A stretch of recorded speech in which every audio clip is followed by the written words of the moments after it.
Welcome back, dear listener. Settle in wherever you are. Loosen your shoulders. Let your hands rest, and let your breath grow slow and easy. Tonight, we are going to walk together through an old story.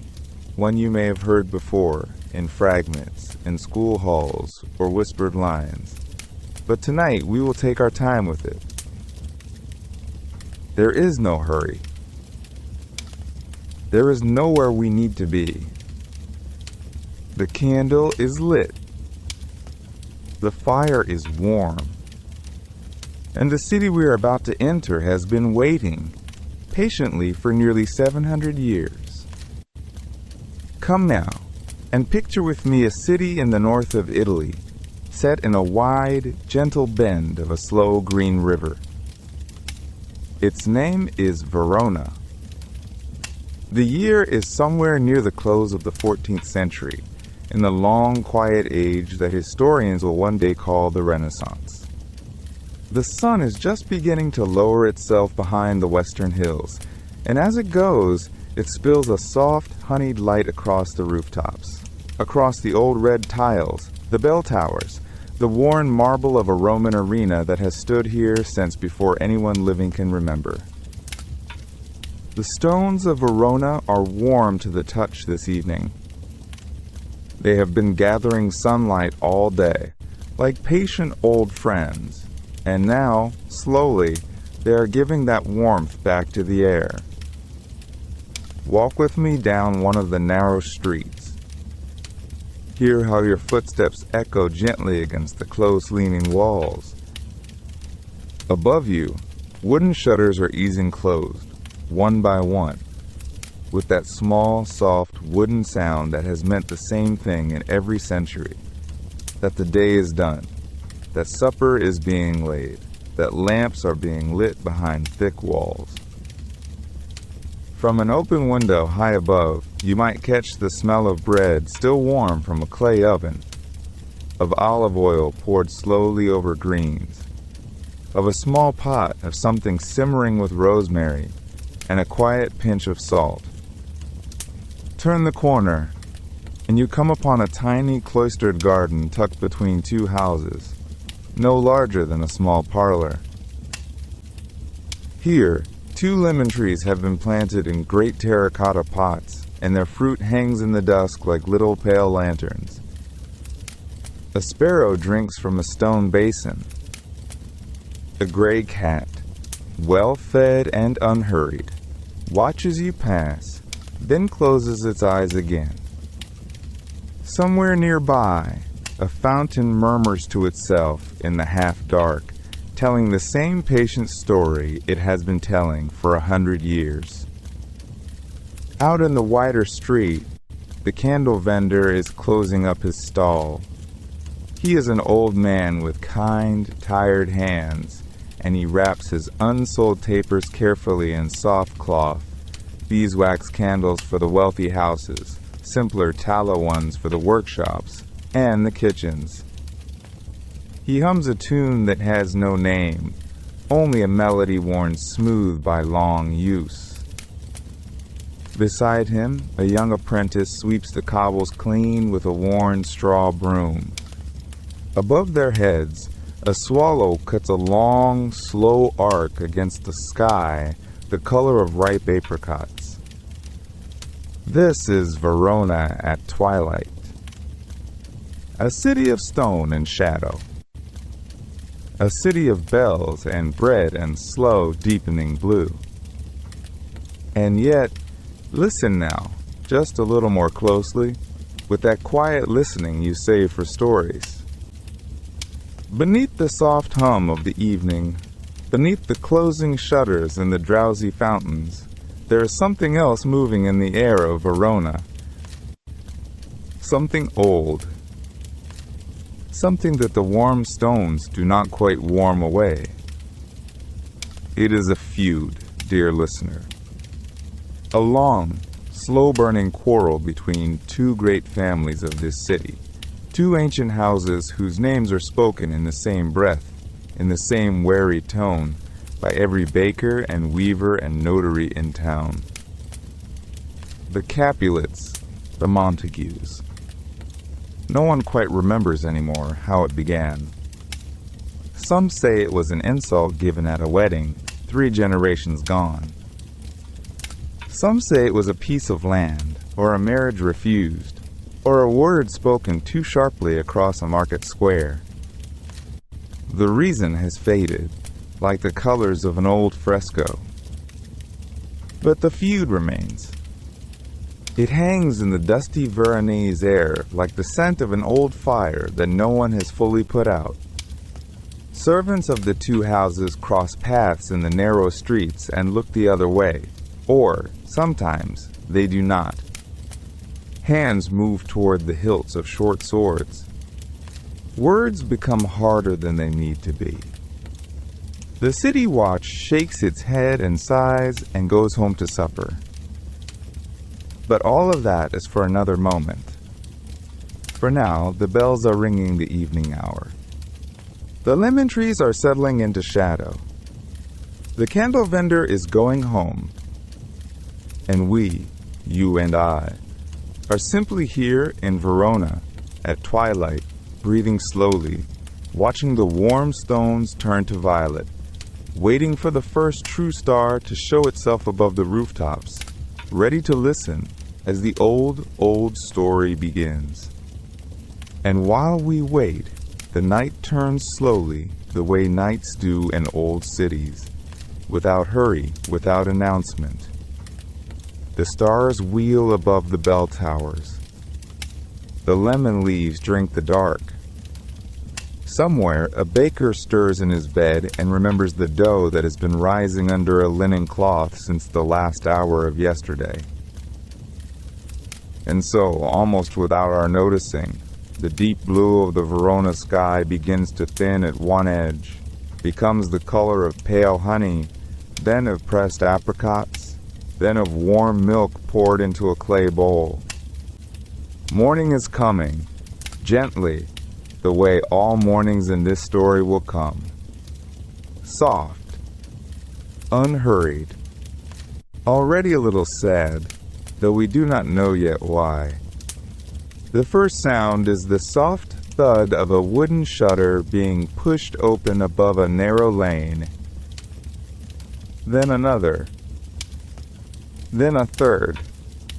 Somewhere near the river, a woman shakes a cloth from a high window, and a few crumbs drift down through the cool air like snow that will never reach the ground. The bakers are already at their ovens. You can smell it now.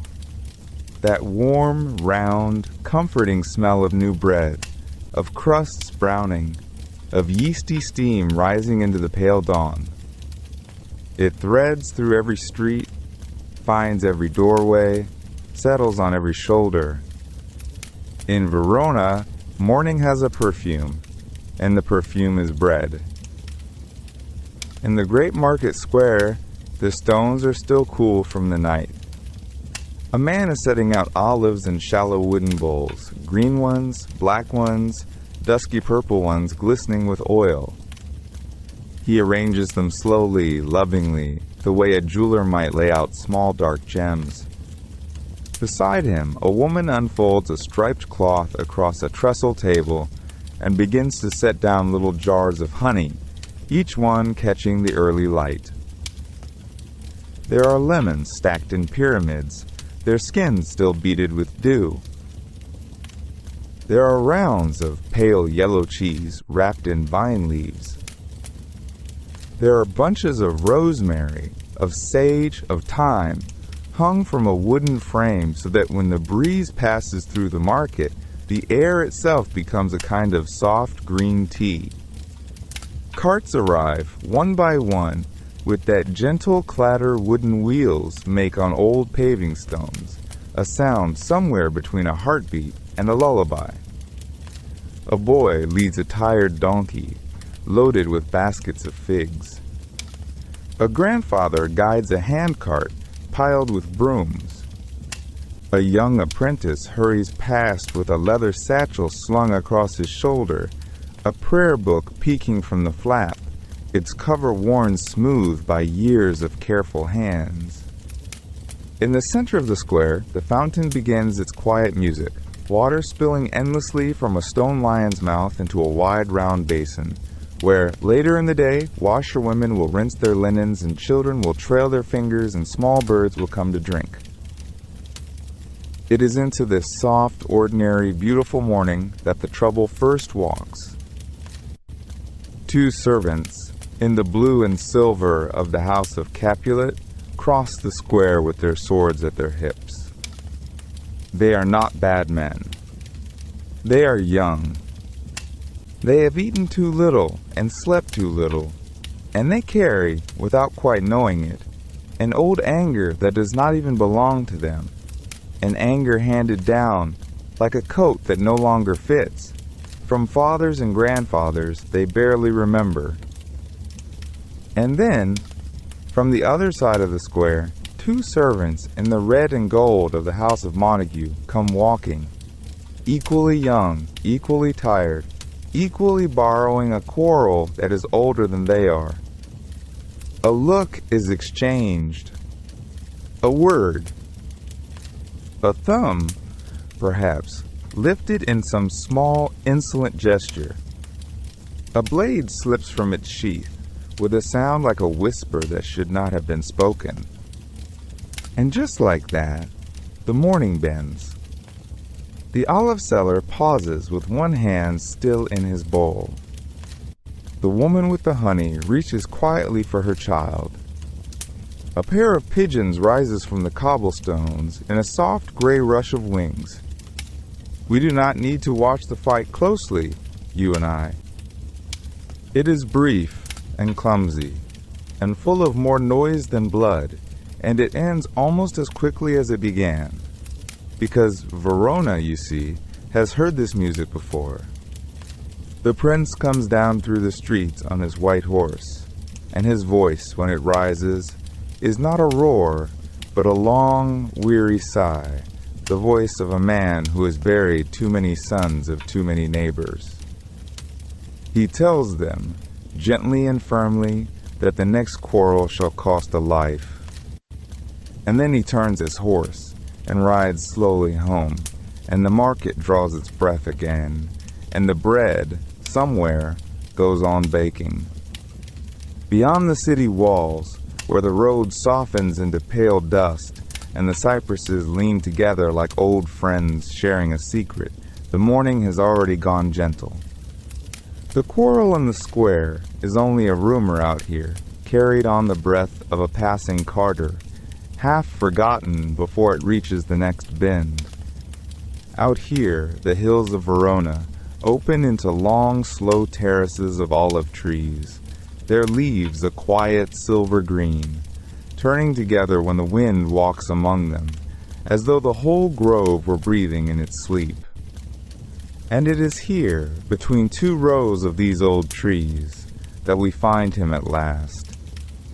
Romeo, a young man of the house of Montague, tall and slight, with a face still soft at the edges, the way young faces are before life has finished drawing them. His doublet is unlaced at the throat. His dark hair is a little untidy, as if he has been running his hands through it without thinking. He is not weeping, our Romeo. He is far too dreamy for weeping. But there is a small, quiet sorrow lying across his shoulders like a folded cloak, and he carries it with him as he walks. He is in love, you see, or believes he is, with someone who has not loved him back, and at his age the difference between those two things has not yet learned to be small. So he wanders out past the gatehouse before the city is fully awake, past the candle vendor stacking his pale tapers like little bones in a basket, past the woman who carries warm loaves in a cloth on her hip, past the boy leading a single gray donkey with bells on its bridle. He does not stop to greet them. He nods, and they nod, and the morning lets him pass. Beside him, almost in step, walks his cousin Benvolio, who is the sort of friend every sad young heart should be lucky enough to have. Benvolio is steadier than Romeo, broader through the shoulder, slower to laugh and slower to despair. He does not try to argue Romeo out of his sadness. He simply walks with him and lets the grove do the talking, the rustle of the leaves, the dry click of olive stones underfoot, the far, soft bleating of a goat from someone else's hillside.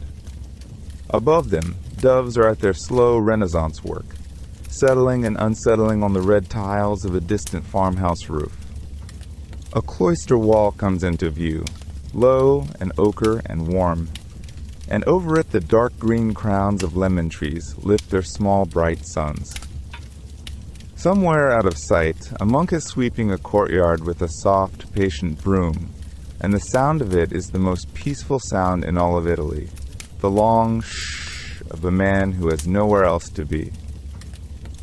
Benvolio asks him, kindly, whether his heart is any easier this morning. Romeo only smiles, a small smile that is not quite a smile, and says that the heart is a slow traveler, and his is still on the road. He says it as a poet would, because at 16:1 says everything as a poet would, and Benvolio, bless him, lets the line stand without teasing it. They sit a while on a low stone wall, where the olives have shed a few wrinkled fruits onto the path. The sun climbs another finger's width.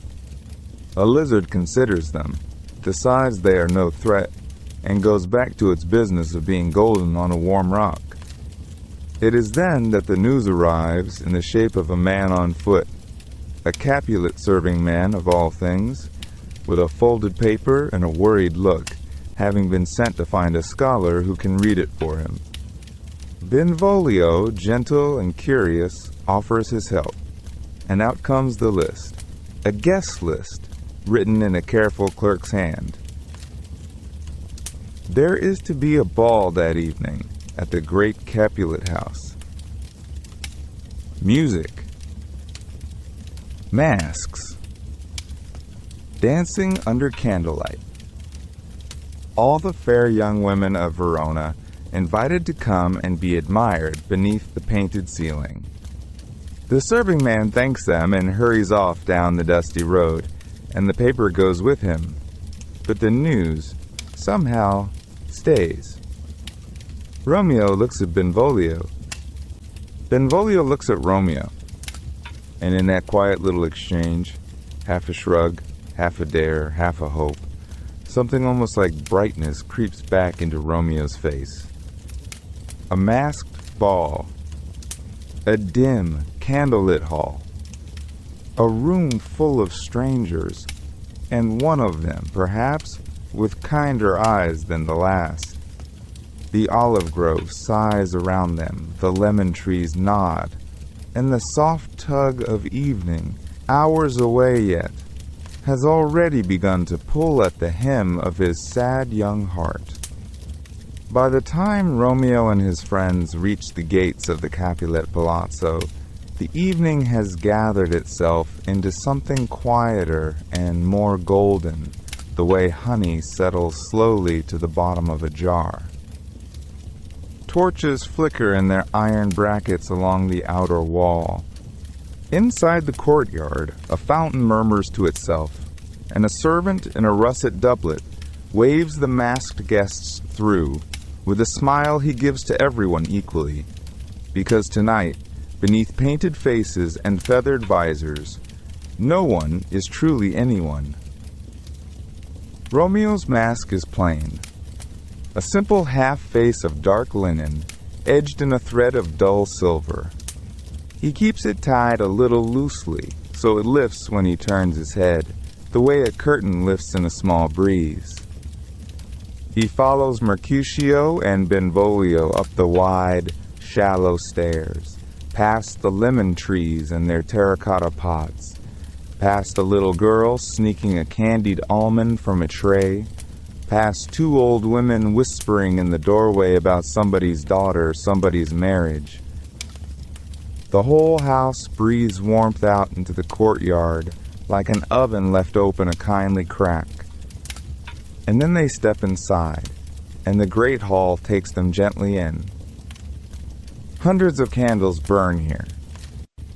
Hundreds, more than seem reasonable, more than seem possible, set into iron chandeliers that hang from the painted beams on long dark chains. Each candle is a small, patient star. Together they make a sky that has decided to come down low, just for tonight, just for the dancing. The light is the color of pale apricots. It pools on the polished floor, climbs the tapestries, settles in the folds of velvet sleeves and brocade skirts, and gilds, very softly, the smooth shoulders of the women turning slowly in the round. The air is full of music. Lutes pluck out a stately measure, and a tambourine answers, low and round, like a heartbeat that has remembered to be merry. Somewhere, a recorder lifts a single sweet thread above it all.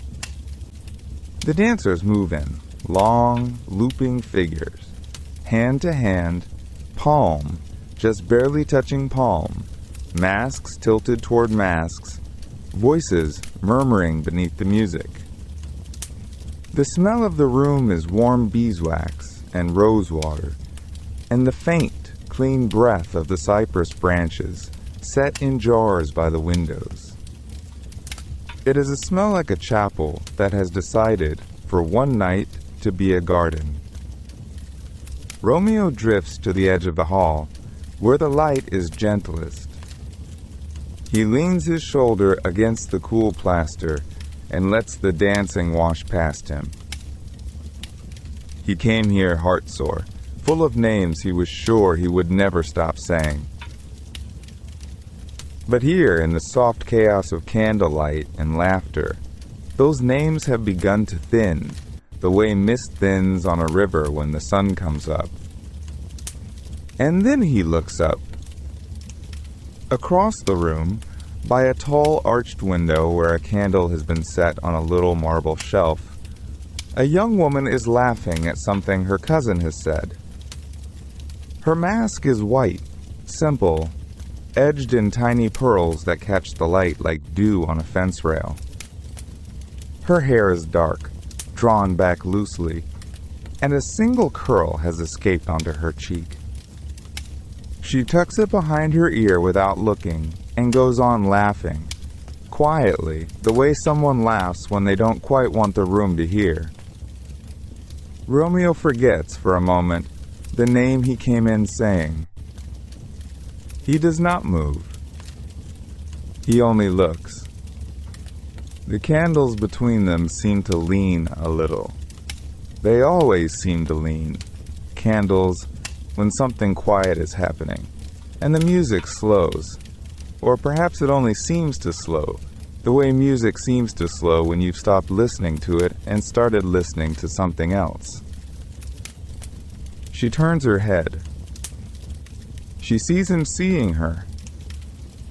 For a heartbeat, neither of them looks away.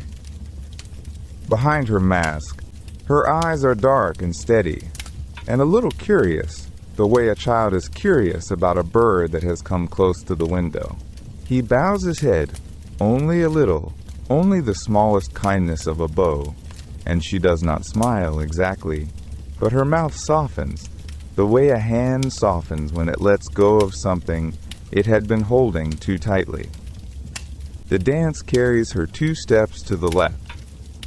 Romeo, very gently, like a man stepping into water he is not yet sure of, begins to move toward her through the crowd.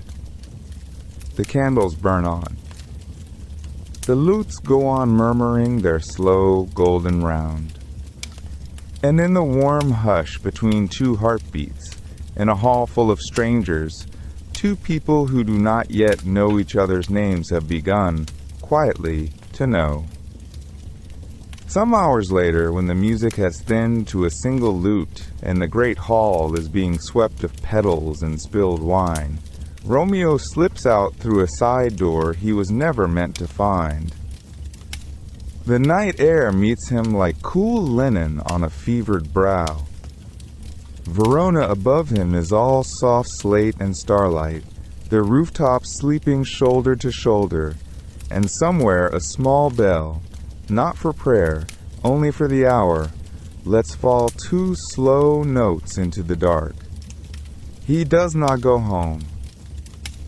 He cannot.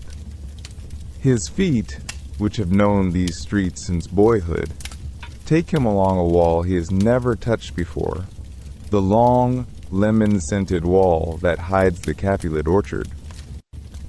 He pauses at its foot. He breathes.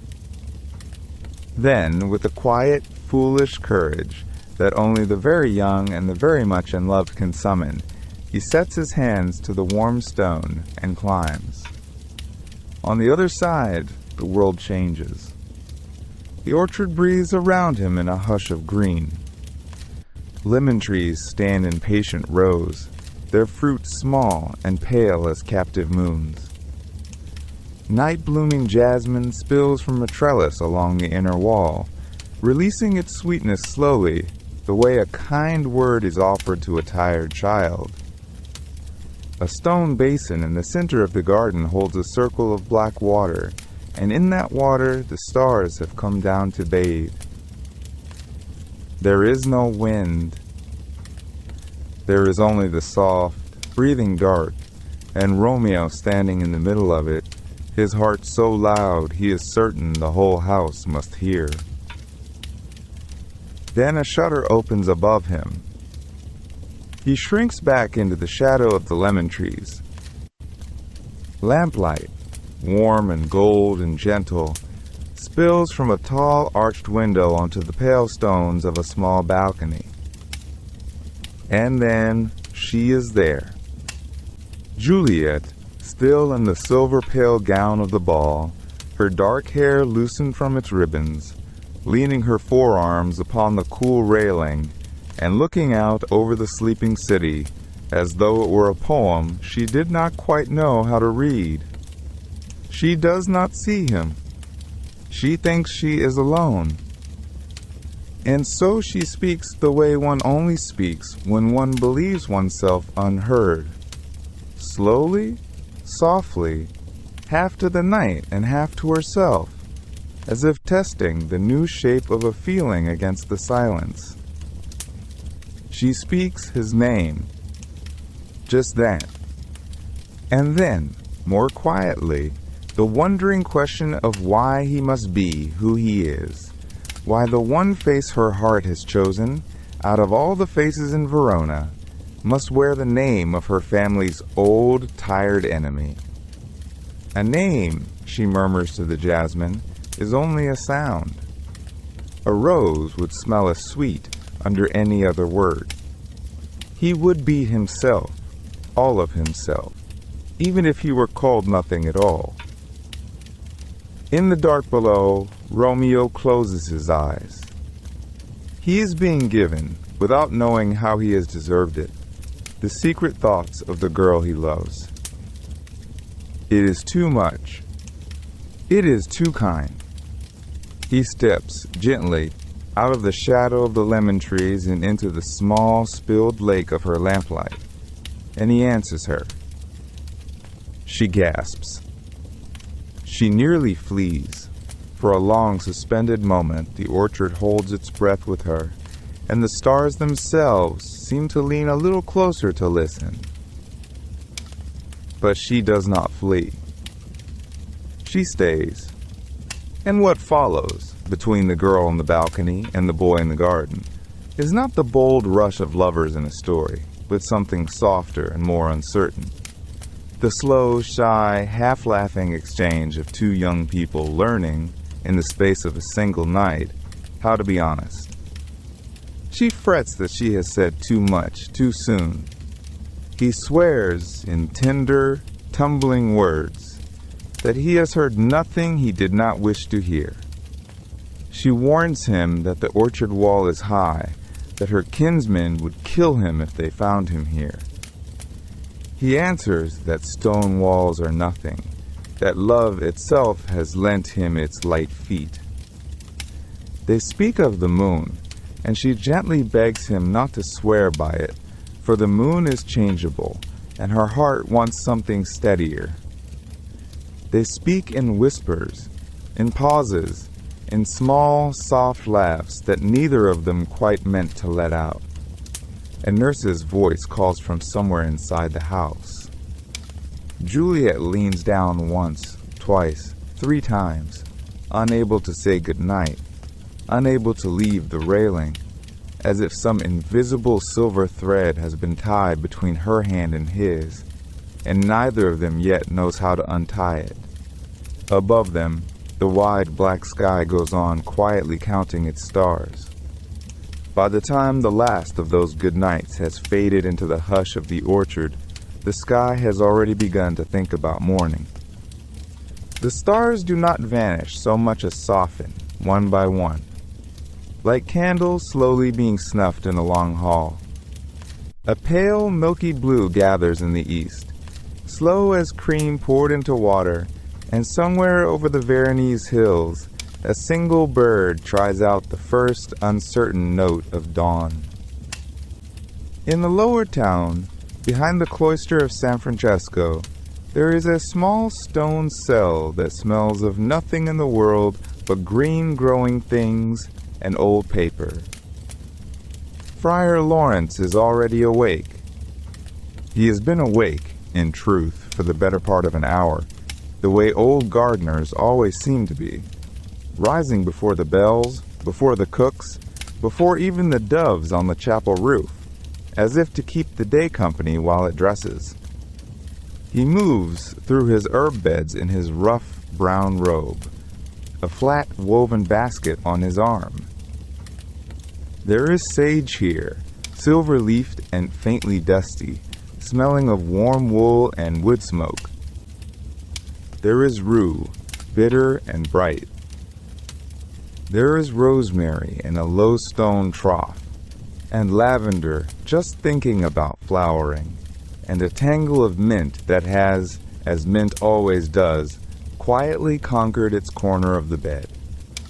The friar hums to himself, not a hymn exactly, more the memory of one, and pinches a leaf here and a leaf there, laying each one gently in the basket as if it were a sleeping child. Inside his cell, on the long oak table, a single candle stub still burns from the night before, burnt down almost to a small honey-colored puddle. Beside it lie his leather-bound books, soft at the spines from years of reading, a brass mortar, a tiny iron key, a silver crucifix worn smooth. The early light is just beginning to feel its way in through the narrow window, drawing pale lines across the rushes on the floor. Then there are footsteps in the cloister. They are quick, light, not quite running, but young. Young in the way only a heart in love can sound on a stone floor at dawn. Romeo comes through the low doorway with his hood thrown back, and his eyes shining as if he has not slept at all, which he has not. The friar looks up from his herbs and sees, for a moment, not the boy he has known since childhood, but a small, bright lamp of a person, lit from somewhere behind the ribs. Romeo speaks softly, almost shyly, like one bringing news of a miracle one is not yet sure one is allowed to keep. He tells of a balcony, of a midnight, of a girl whose name has carved itself into him as gently and as deeply as a knife into pine. He tells the friar that this girl is Juliet, and at the name, the old man's hand pauses for a long, quiet breath above his basket of leaves. He could refuse. He thinks about it, the friar, even as he listens. 2 great houses, 2 long years of broken windows and angry shouts in the piazza. 2 families who will not even share the shade of the same olive tree. And yet, perhaps a small ring, slipped onto a finger in this small stone room, could undo what years of sermons have not. Perhaps love is the medicine the city has been refusing to swallow. So when, only a little while later, there is another step at the door, slower, more careful, a girl in a plain cloak with the hood pulled close, the friar simply nods and opens it and lets in the dawn behind her. The ceremony is no larger than the cell itself. There are no choirs, no bells, no rings of cousins. There are only candle stubs and old books, and the smell of crushed sage on the friar's fingers. He speaks the Latin gently, as if reading a bedtime tale to two tired children, and Romeo and Juliet stand close enough that their sleeves touch, hands folded around each other's hands like small warm birds nested together. When it is done, and it is done very quickly, as quiet things often are, the morning sun has just reached the windowsill. It lies there in a thin gold bar across the stones, like a blessing left out to be picked up later. Outside, in the cloister, a single dove lifts from the tiles and circles once, slowly, against the new and forgiving sky. By midday, the gold has turned to brass. The light over Verona thickens the way honey thickens when it is left too long in the sun. The shadows, which were long and slender at dawn, have drawn themselves up beneath the eaves, hiding from the heat. Even the lemon trees in the cloister have stopped trembling. Their leaves hang still, polished and quiet, as if they are listening. In the piazza near the great fountain, the stones are too warm to walk on barefoot. A water seller has tipped his jug onto the flagstones to lay the dust, and the small dark stain steams gently into nothing. Awnings sag. A tabby cat sleeps in the slot of shade beneath the barrel. Somewhere, a shutter is closed against the brightness with a soft wooden sigh, and a mother calls a child indoors for the long, slow hour of rest that Verona keeps, when bells go quiet, and even the swallows seem to pause mid-sky. Into this hush steps Mercutio. He is the kind of friend who fills a room without meaning to, all bright tongue and laughing eyes, a young man stitched together out of jokes and starlight. He has been walking with Benvolio in the heat, fanning himself with his own hat, complaining cheerfully about the weather and the world. His shirt is open at the throat. His sword, which he wears more for shape than for use, taps lightly at his hip with each easy step. And from the far side of the piazza, walking in that careful straight line that proud young men walk, comes Tybalt. Tybalt is Juliet's cousin. He is also, this afternoon, a young man carrying a grudge, the way one carries a small, sharp stone in one's shoe, not visible to others, but felt with every step. He has come looking for Romeo. He does not find Romeo. He finds Mercutio, and Mercutio, who cannot quite resist a worthy opponent of words, answers him. They speak first. That is important. Most terrible things in Verona begin with speaking. A few clever lines, then a few less clever ones. A jest that lands too hard. A reply that lands harder. The handful of bystanders in the piazza, drowsy in their doorways, lift their heads the way animals lift their heads when the wind changes.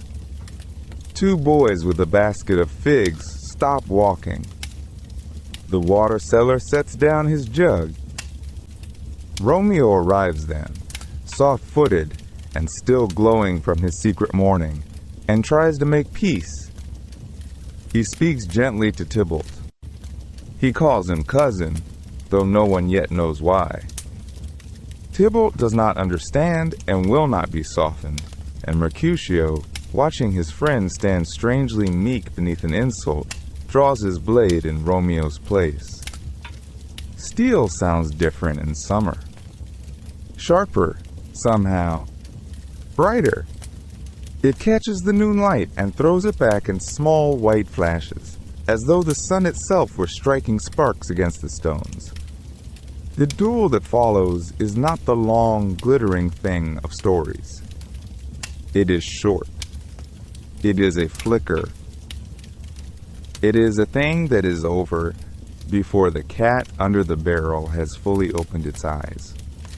Romeo steps between them, meaning only to part them, the way one might part two children at play, and beneath his outstretched arm, a thin and unlucky line is drawn, and Mercutio falls. He makes a joke about it, of course. He would. Even now, leaning on Benvolio's shoulder, he tries to turn his hurt into something light, something that can be carried home and laughed at later. But the laughter does not quite catch, and he is taken into the cool dark of a doorway, and there, out of the sun, the bright thread of him is gently, gently let go. Grief moves Romeo before thought can. He turns. He meets Tybalt again. And in a single breath that he will live inside for the rest of his short life, the second blade falls, and Tybalt, too, is still. Two young men. One long afternoon. The piazza, which had been only sleepy, is now hushed in a different key, the way a room is hushed when someone has just stopped speaking forever. The prince comes. He always comes. He stands among his weary citizens and reads the heat and the blood and the broken stones, and he speaks quietly, because grief in Verona has taught even princes to lower their voices. Romeo is not to die. But Romeo is not to stay.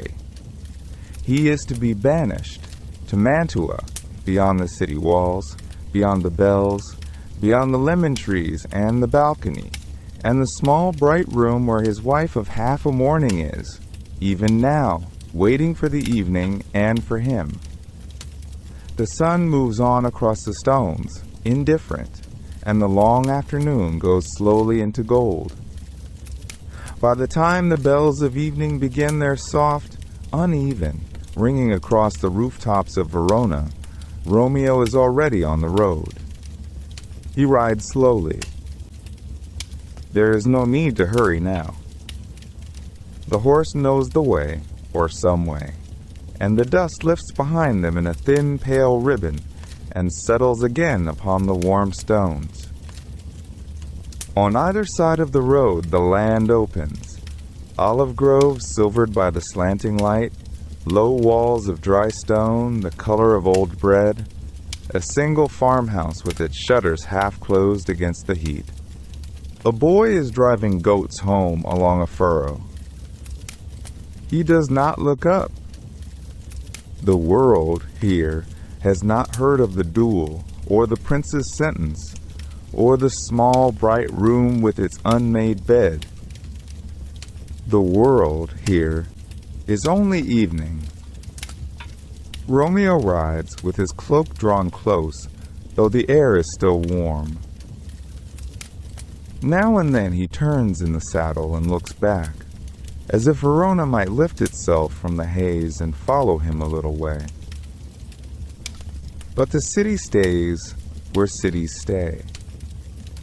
Only its bells travel, thin, gold, very far, and even these, after a time, fall behind into silence, and there is only the soft tread of the horse and the cicadas in the dry grass, and the long road bending gently toward Mantua and toward whatever waiting is.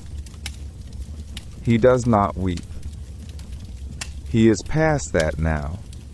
He carries Juliet in him, the way one carries a candle through a drafty hall, both hands cupped, the small flame held close to the heart, the whole body bent only to keeping it alight. Behind him, in Verona, evening comes to the Capulet house in another way altogether. There, the lamps are being lit early. The servants move quickly, quietly, their soft slippers making almost no sound on the polished floors. In the great hall, a long cloth is being shaken out across the table. In the kitchens, the cook is calling for almonds, for honey, for the good white flour kept in the painted jar. A wedding is being arranged. Not Juliet's secret one, that one is folded away now, like a letter pressed inside a book, but another, hurried, public, decided in a single afternoon by a father who believes grief is best cured by joy, and that joy is best arranged on a Thursday. The young man is named Paris. He is gentle, well-spoken, kind. None of this is his fault. Juliet, in her chamber above, hears the household stirring beneath her like a sea she cannot swim in. She stands very still by the window. The light has gone from gold to rose, from rose to that quiet ash blue which is the color of Veronese evenings before the stars. Below, in the garden, the lemon trees give off their faint sharp scent, and a servant is lighting the courtyard torches one by one, each small flame blooming and steadying in the dusk. She does not weep either. She has, for the moment, set weeping aside, the way one sets aside a heavy book to be returned to later. She wraps a dark shawl over her hair, slips down a back stair that the household has half forgotten, and goes out through the side gate into the lavender shadows of the streets, walking neither fast nor slow, like any quiet girl on any small evening errand, toward the church and the cloister and the cell of Friar Laurence. The friar is waiting for her. He has been waiting, perhaps, since dawn. His cell is small, plain, and warm. A single candle burns on the wooden table, not new, not yet guttering, only steady the way good candles are. The walls smell of beeswax and old prayer. A leather-bound book lies open at the day's psalm. Bundles of dried herbs hang from a beam above the hearth, and beside them, on a low shelf, the friar's small ranks of stoppered bottles glint faintly. Green glass, brown glass, glass the color of river water, each holding some quiet, considered thing. He takes one down now. It is no larger than the palm of a child. The liquid inside is pale, almost colorless, with the faintest tinge of something greenish, like the first leaf of spring held up against the sun. "Juliet," he says, very gently, and sets the small vial upon the table between them, where the candle's light catches it and makes of it a single bright tear. "Listen," he says. "There is a way. It is not a happy way." Outside, the evening bells begin again, far off, as if rung by hands under water. Inside, the candle crackles once, softly, and steadies, and the friar begins, in his low and patient voice, to explain. The plan, once it is spoken, sounds almost ordinary. A letter, a messenger, a road. The friar will write to Romeo in Mantua that very night, by this same candle, on a sheet of cream-colored paper kept in the drawer of his desk. He will fold it small, seal it with brown wax, and press into the wax the little cross of his order. In the morning, before the bells of prime, a brother of the cloister will set out on horseback for Mantua, with the letter sewn safe inside the lining of his cloak. And when Juliet wakes in the tomb, Romeo will already be there, waiting, with a steady hand and a warm cloak and a horse for two, and they will ride out together into a kinder country, where no one yet knows their names. It is a beautiful plan. It depends, like so many human plans, on the quiet cooperation of the world. That night, the friar writes by his single candle. The pen scratches softly across the paper, in the patient brown ink monks have used for 1,000 years. Outside, the lemon trees in the cloister stir a little in a wind that has come up from the south. He does not notice the wind. He notices only the shape of the words, where to be careful, where to be plain. He writes that Juliet is not dead. He writes that she will wake. He writes the hour, and the place, and the love. Then he folds the letter and seals it and lays it on the corner of his desk, where the morning light will find it first. By dawn, the wind has thickened into rain. The brother who carries the letter is a good writer, a calm man, the sort of man you would choose for an errand that mattered. He sets out as planned, the letter against his heart, the hood of his cloak pulled low. The road south from Verona winds through olive groves and low, terracotta-roofed villages, past wells with iron handles, past shrines where dried flowers have been left for forgotten saints. He rides into the rain as into a curtain. By mid-morning, the curtain has become a wall. The storm settles over the plain like something patient, something with nowhere else to be. Streams that were dry yesterday rise to the bellies of the horses. A bridge of old planks washes loose and drifts down its little river, turning end over end. In a village whose name does not matter, a watchman closes the south gate against the weather and the rumor of sickness on the road, and tells the brother, kindly, that he may stay the night in the inn, that he may eat warm bread, that he may dry his cloak by the fire. But he may not pass. Not tonight. Not, he says, with this much water on the road and this much fear behind it. So the letter stays. It rests, still sealed, still cream-colored, in the lining of a cloak that hangs by an inn fire, in a village whose lit window blinks once, twice, through the rain, and is gone. And while the letter waits, another traveler is moving. Rumor has its own road, and no gate ever quite closes against it.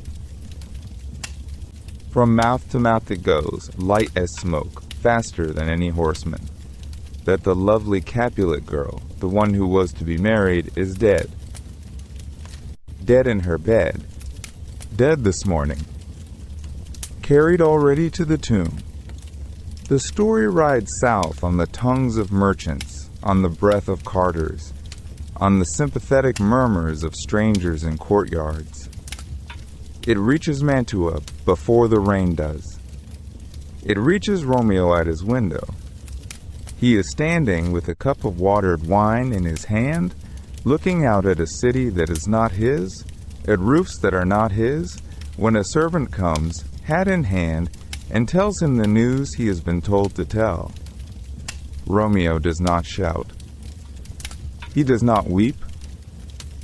He sets the cup down on the sill, very carefully, as if it might break. He thanks the servant. He closes the shutter against the coming weather. And then, in the small still room, he makes the quiet, terrible decision of the young, who cannot yet imagine waiting one more hour to see what the morning brings. He will go home tonight, through the rain, through whatever gates will open. He will go home to Verona one last time, to lie down beside her in the dark and be still. Outside, far off, the first thunder rolls, soft as a turned page. The road from Mantua to Verona is long, but on this last night it seems to fold itself shorter, the way a long letter folds small enough to slip beneath a door. The rain that threatened never quite arrives. The thunder turns aside, somewhere over the hills, and lets him pass. By the time the sky begins to think of morning, that hour when the dark is no longer black, but the deep, soft blue of a cornflower pressed into a book, Romeo is at the wall of the Capulet garden, walking the last path he will ever walk in this world, and his feet are not heavy. The tomb stands beneath an ancient cypress, a tree so old it remembers shepherds and crusaders and the grandfathers of grandfathers. Its shadow is long and gentle. Somewhere a small owl, finishing its night's work, gives one quiet call and goes home to sleep. The stones of the vault are cool to the touch. Romeo lays his hand on them as he might lay his hand on a sleeping child's brow, carefully, as if not to wake what is already at rest. He brings with him a small lamp and a small file, and a heart that is, at last, simply tired. Inside, the air is still and old and clean, scented faintly with myrrh and the dried rosemary the women of Verona always lay among their dead. Juliet lies as if she had only sat down a moment to listen and forgotten to rise. The candlelight finds the curve of her cheek and rests there, unhurried. He kneels. He speaks to her softly, the way one speaks to a person who is dreaming, and whose dream you do not wish to break. He tells her the small news of the road. He tells her the orchard in Mantua had lemons on it. He tells her he is sorry the letter went astray. And then, because the night has come at last to its kindest hour, he drinks what he has carried and lies down beside her and closes his eyes and is still.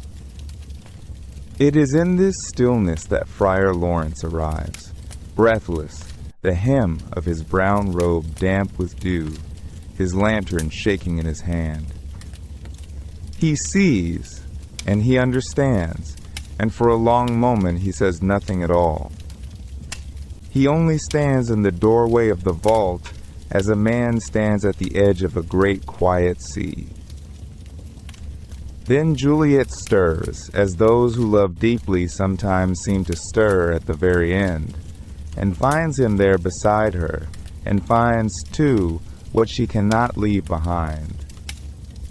The friar reaches for her hand, gently, the way a gardener reaches for a bloom too heavy for its stem, but she has already chosen, softly, to stay. He bows his old gray head. He blesses them both. He weeps without sound. Outside, the blue is turning to pearl. A single rooster, somewhere far across the rooftops, tries the morning and decides, yes, it will come. Doves shake themselves loose from the eaves of San Pietro. A baker, 3 streets away, slides the first loaves into the oven and does not yet know the news that will reach him before the bread is brown. When Verona learns, it learns slowly, the way a town learns of a death, from a watchman, from a sister, from a boy running barefoot through the lanes. The Capulets come. The Montagues come. They come in their nightshirts and their hastily pinned cloaks, with sleep still in their eyes, and they meet at the cypress, and they look down, and the long quarrel that has filled their houses for longer than anyone can quite remember falls, all at once, out of their hands. There is nothing left in it to hold. Old Capulet and old Montague look at one another across the small bodies of their children, and what passes between them is not yet forgiveness, perhaps, but the beginning of forgiveness. A hand offered, a hand taken, a long breath let go. A single bell begins to ring, somewhere on the hill, slow and round and full. It rings for the lovers. It rings for the city. It rings, in its way, for peace. The sun comes up over the warm tile rooftops of Verona, finding the lemon trees in the cloister, the rosemary on the windowsills, the candles guttering low in their iron stands. The morning is soft. The air smells of bread and stone and mercy. And the old town, which has carried its grief so long, breathes out and breathes in, and lets the new day come. Sleep gently now. The story is told. All is well.